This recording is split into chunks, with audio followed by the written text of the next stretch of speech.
Olá, amigos! Novamente sejam bem-vindos ao nosso canal Crescer na Fé, onde juntos estamos trilhando os caminhos pelos quais as Sagradas Escrituras percorreu a nossa história e ela foi sendo então formada. Estamos analisando, refletindo, partilhando com você o processo formativo das Sagradas Escrituras, principalmente agora do Novo Testamento. Hoje falaremos também de mais uma carta paulina, a carta de São Paulo aos Romanos. Não é? Uma carta muito importante, não é? Vibrante, onde nós vamos poder perceber grande parte do tratado teológico do apóstolo. Embora nem todos os temas que ele tenha discutido estejam nessa carta, mas nós podemos dizer, de certa maneira, que esta carta é como que o evangelho da graça, o evangelho que Paulo, então, anuncia. Então, portanto, convidamos você a ficar conosco. Se você já for inscrito, comente, faça aí as suas considerações sobre os nossos encontros, ou deixe o seu like. Se você não for inscrito, está chegando por aqui, se inscreva e juntos aí vamos crescer no conhecimento da palavra de Deus, trocando aqui as nossas impressões. Vamos lá?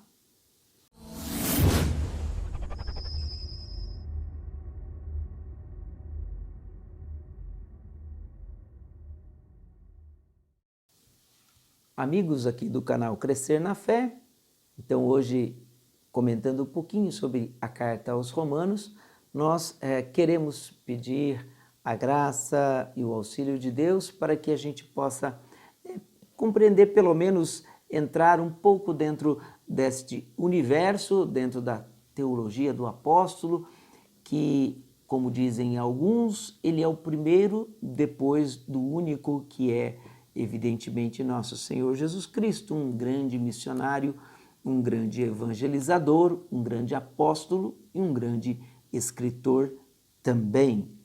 Então, convido você a juntos pedirmos o auxílio da graça de Deus para que possamos também desfrutar um pouco da infinita riqueza e sabedoria da palavra de Deus. Em nome do Pai, do Filho e do Espírito Santo. Amém. Vinde, Espírito Santo, e enchei os corações dos vossos fiéis. Acendei neles o fogo do vosso amor, enviai o vosso Espírito, e tudo será criado, e renovareis a face da terra. Oremos, Deus que instruístes os corações dos vossos fiéis, com a luz do Espírito Santo, fazei que apreciemos retamente todas as coisas, segundo o mesmo Espírito, e gozemos sempre da sua consolação. Por Cristo, Senhor nosso. Amém. A carta de São Paulo aos Romanos, ela foi escrita durante o inverno do ano de 57 ou 58, entre 57 e 58, quando o apóstolo estava na cidade de Corinto. Paulo, então, vai pretender visitar esta cidade e ele, então, vai mandar esta carta antecipadamente, né? E escreve antes da sua viagem a Jerusalém, como vamos poder observar. Interessante notar que a comunidade cristã de Roma, ela não tem a identificação de um fundador, principalmente quando nós falamos a partir da prática paulina, não é? São Paulo normalmente escreve suas cartas para as comunidades que ele então havia fundado. Mas a carta aos Romanos não é assim.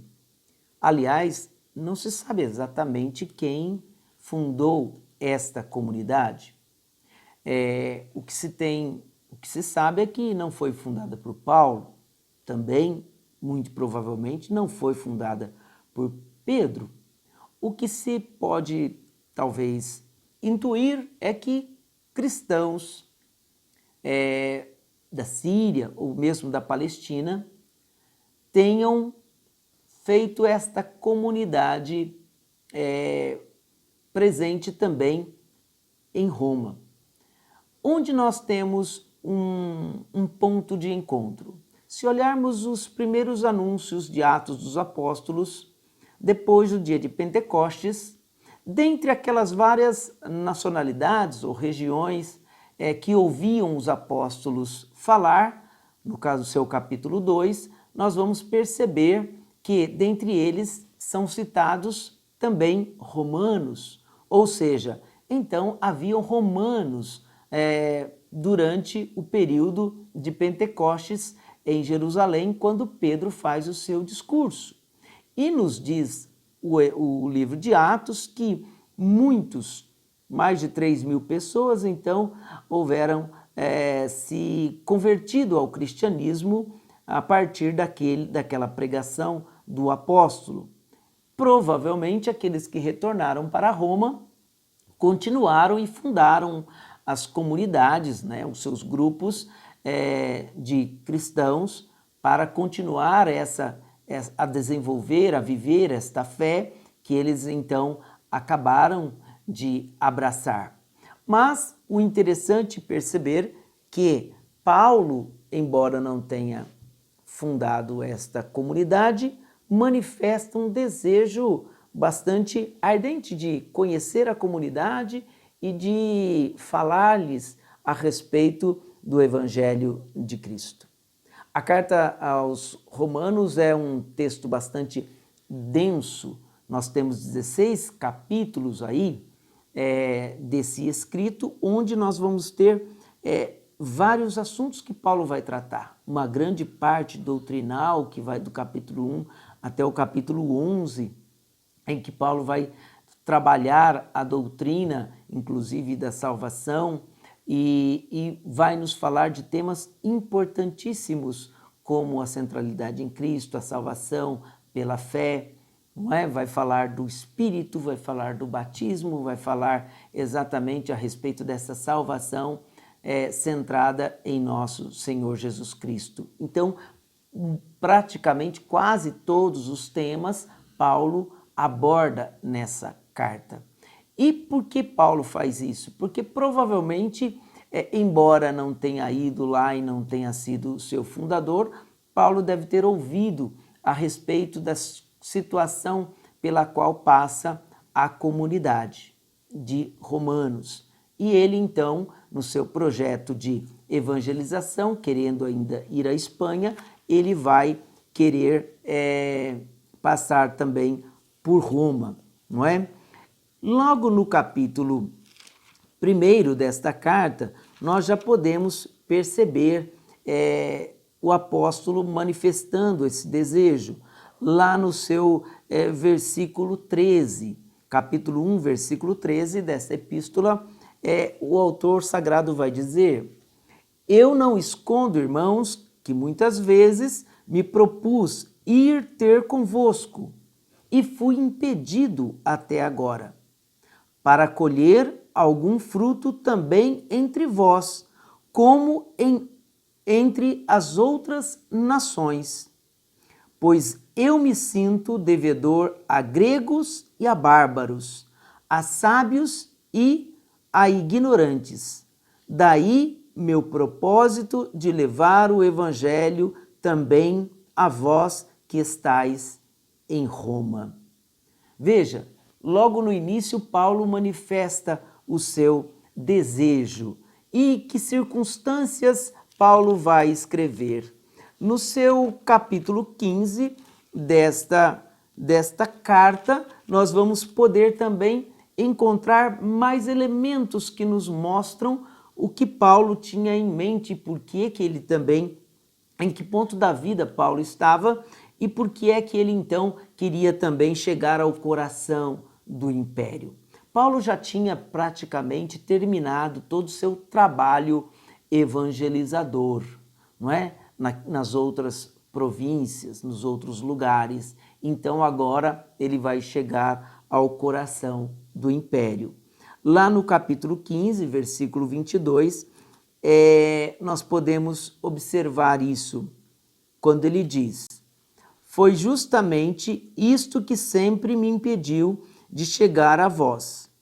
Agora, porém, não tendo mais campo para o meu trabalho nestas regiões, não é? Na Irília, que ele anunciava o Evangelho de Cristo, né? Macedônia, na Galácia, e Paulo então vai dizer que, terminado ali, ele vai querer ir então a Roma. Continuando, e desejando há muitos anos chegar a vós. Irei quando for para a Espanha. Espero ver-vos na minha passagem e ser por vós encaminhado para lá, depois de ter saboreado um pouco a alegria de vossa presença.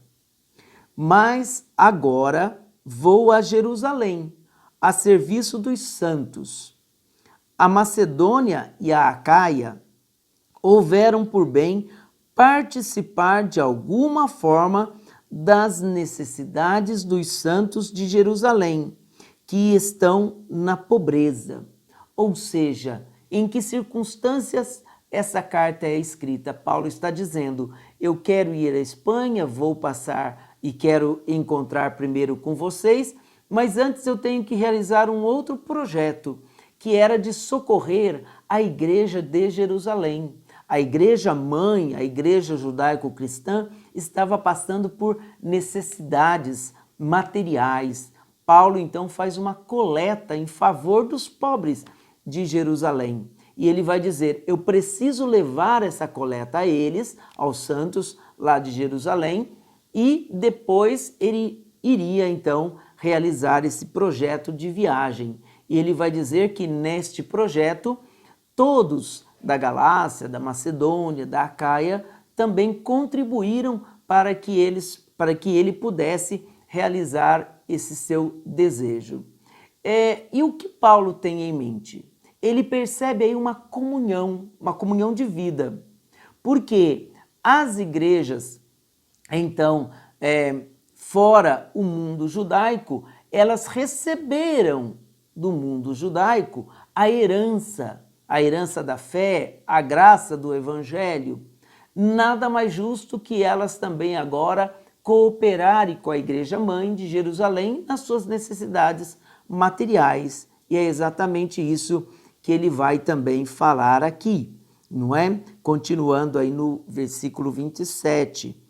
Houveram por bem, é verdade, mas eles lhes eram devedores, porque se as nações participaram dos bens espirituais, devem, por sua vez, servi-los nas coisas temporais. Quando, pois, tiver resolvido este encargo e tiver entregue oficialmente o fruto da coleta, passarei por vós a caminho da Espanha. Tenho certeza de que, indo a vós, irei com a plenitude da bênção de Cristo. Então veja, essas são as circunstâncias que levam Paulo a escrever para a comunidade de Roma. E se olharmos esta carta nos seus primeiros capítulos, você vai perceber que um ponto alto desta carta, mais uma vez, Paulo fala da justificação.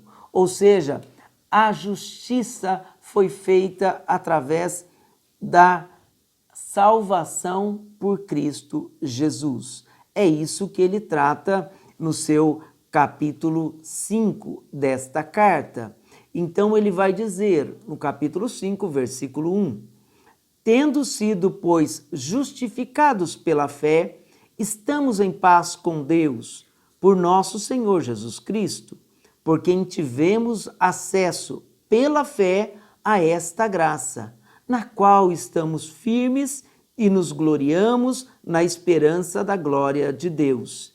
E não é só, nós nos gloriamos também nas tribulações, sabendo que a tribulação produz a esperança, a virtude comprovada, a virtude comprovada, a esperança. E a esperança não decepciona, porque o amor de Deus foi derramado em nossos corações pelo Espírito Santo que nos foi dado.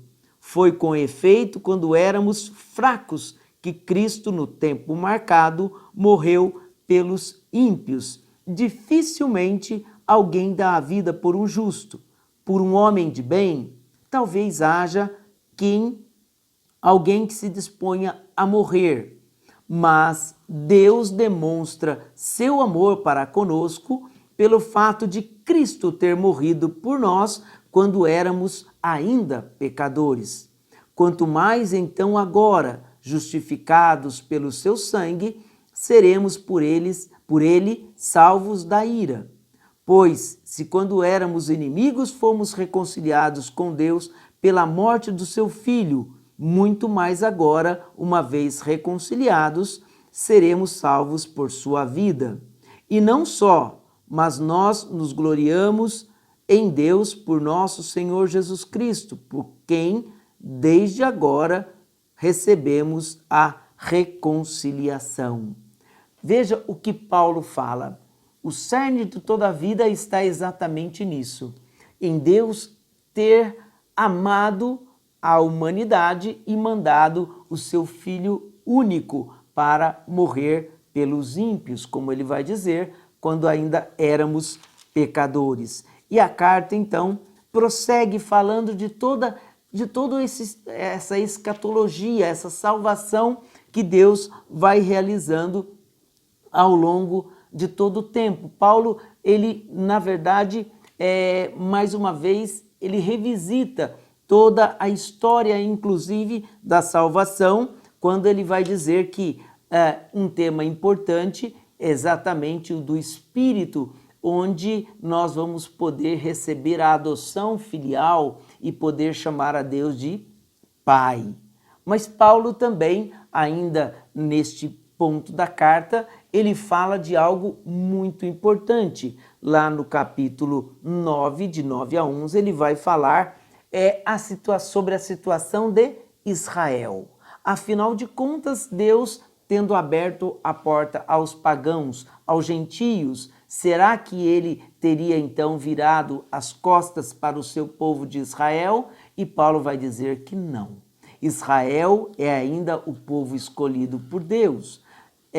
E a situação de Israel também toca o coração de Deus. E Deus não volta atrás nos seus chamados, não é? Deus ainda usará de misericórdia, mas ele vê aí também um dado importante, uma vez que parte do seu povo de Israel fechou as portas para Deus, Deus abre, portanto, uma porta para o mundo pagão, sem, contudo, excluir Israel do seu projeto salvífico. Portanto, Deus ainda resgatará Israel, seu servo. Deus não rejeita o seu povo e o salvará. É assim que ele conclui o capítulo 11 desse trecho importantíssimo da sua carta, não é? Vai falar exatamente sobre o ponto de vista de Israel, dessa oliveira que Deus plantou,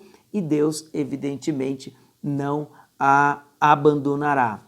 A partir do capítulo 12, nós temos uma série que nós podemos chamar de homilias que Paulo vai dizer, ou seja, de orientações, de resposta aos crentes, e então a carta vai crescendo e depois ela vai falar também de uma realidade muito interessante, e talvez seja esse o grande motivo pelo qual também Paulo reelabora todo o seu evangelho para escrever aos romanos. O que estava acontecendo nesta comunidade? Um fato interessante se deu lá pelo ano de 49, quando o imperador ele expulsa de Roma os judeus cristãos.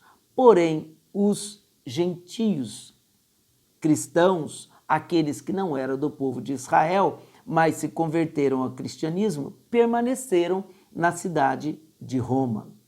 Lá pelo ano de 57, quando a eles é permitido voltar para Roma, inclusive com o favor da então esposa do imperador Nero, o que é que nós percebemos, e talvez essa seja uma crise que Paulo tenha ouvido falar desta comunidade. Estamos diante de uma divisão nesta comunidade. Os judeus cristãos que voltam para Roma, eles ainda, evidentemente, mantêm alguns costumes, por exemplo, como há muitas coisas ligadas à alimentação e ao calendário. Os cristãos gentílicos que ficam em Roma, por ser uma região evidentemente fora dos limites da Terra Santa, da Palestina, portanto um pouco longe da tradição, eles já não levam muito isso em conta. Portanto, Paulo começa a fazer novamente o resgate de tudo isso, porque quando os judeus cristãos voltam para lá, eles se defrontam com essa realidade. E os que permaneceram se sentem privilegiados, porque eles não estão mais obrigados ou não vivem obrigados por esses critérios culturais ou religiosos. E Paulo vai dizer, para nós o que interessa. No capítulo 14, versículo 16, ele vai dizer: que o vosso bem não se torne alvo de injúrias, porquanto o reino de Deus não consiste nem em comida e bebida. Ou seja, a discussão sobre alimento não é discussão mais sobre a crise judaizante, mas é sobre um critério de como se comportar diante da alimentação e também dos calendários, das luas e tudo mais. Paulo vai dizer, mas o reino de Deus não consiste em comida e nem bebida, mas é justiça, paz e alegria no Espírito Santo. Veja, a vida no Espírito é algo que pulsa nessa carta de São Paulo aos Romanos. Quem desta maneira serve a Cristo torna-se agradável a Deus e provado pelos homens. Procuremos, portanto, o que favorece a paz, a mútua edificação. Não destruas a obra de Deus por uma questão de comida. Tudo é puro, é verdade, mas faz mal o homem que se alimenta dando escândalo. É bom se abster de carne, de vinho e de tudo que seja causa de tropeço, de queda ou de enfraquecimento para o teu irmão. A fé esclarecida que tens, e isso ele está falando principalmente para os cristãos gentílicos, que se achavam muito mais fortes que os judeus, ele vai dizer, a fé esclarecida que tens, guarda-a para ti diante de Deus. Feliz aquele que não se condena na decisão que toma, mas quem duvida e assim mesmo toma o alimento é condenado, porque não procede da boa fé, pois tudo que não procede da boa fé é pecado. Nós, os fortes, devemos carregar as fragilidades dos fracos e não buscar a nossa própria satisfação. Veja o que ele vai dizer então. Ele vai dizer que é preciso que essas coisas não destruam a unidade da fé. Por isso, todo o seu argumento sobre a questão dos pontos principais a respeito da salvação, o evangelho centrado em Cristo, a justificação pela fé e não pelas obras. Evidentemente, isso aqui tem uma conotação genuína quando ele fala das obras que muitas vezes eram feitas em nome simplesmente da lei. Ele não está dizendo que as obras não sejam importantes, mas se faz baseados só porque a lei determina, na verdade ainda não estamos vivendo na graça e na liberdade dos filhos de Deus, que nos vem através do quê? Através de uma vida no Espírito que nos é alcançada pelo batismo e pela configuração a Jesus Cristo. Então Paulo vai mais uma vez dizer para essa comunidade, é preciso buscar a unidade, portanto que a sua caridade ela não seja uma caridade fingida e nem falsa. Por isso essa carta ela tem tantos elementos importantes e edificantes para a nossa vida cristã. Por isso ela é chamada então do Evangelho da Salvação, não é? No discurso paulino. Então, que você possa, de uma forma mais demorada, mais aprofundada, meditada, ler e reler esta carta e ver quão vibrante é essa carta de São Paulo aos apóstolos, onde ele diz: o Espírito clama em nós, Abba, Pai, Pai querido, porque diante dele todos nós somos irmãos e todos nós recebemos dele a mesma graça. E essa graça nos conduz à salvação em Jesus Cristo, o nosso Senhor, autor e consumador da nossa fé. Até o próximo encontro, se Deus quiser.